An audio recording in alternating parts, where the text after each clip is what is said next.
शक्तिपीठ महामार्ग रद्द करावा।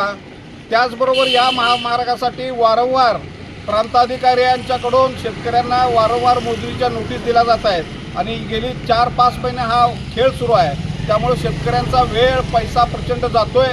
त्यामुळे आज जसं प्रांताधिकारी मिरज यांना सर्व शेतकऱ्यांच्या वतीनं निवेदन देण्यात आलेलं आहे की यापुढच्या काळात मोजणीच्या नोटीस आल्यास, शासकीय कर्मचारी मोजणीसाठी गावात आल्यास त्याचा आम्ही धिक्कार करू। मात्र अशा प्रकारच्या नोटिसा पुन्हा पाठवल्या तर या प्रांताधिकारी कार्यालयासमोर कोणत्याही क्षणी सामुदायिक आत्मदान केल्याशिवाय आम्ही स्वस्थ बसणार नाही। कारण का हा जो त्रास वारंवार शेतकऱ्यांना सुरू आहे, म्हणजे एकतर आमच्या जमिनी लुबाडून तुम्ही घेण्याचा धंदा सुरू आहे। मुख्यमंत्री देवेंद्र फडणवीसांनी हे संरक्षण बदलण्याचा सुतोवाच केलेला आहे आणि तरीसुद्धा जर प्रांताधिकारी वारंवार नोटिसा देत असतील तर आम्ही सामुदायिक आत्मदान करू, अशा पद्धतीचा इशारा, अशा पद्धतीचे निवेदन आज प्रांताधिकाऱ्यांना दिलेलं आहे।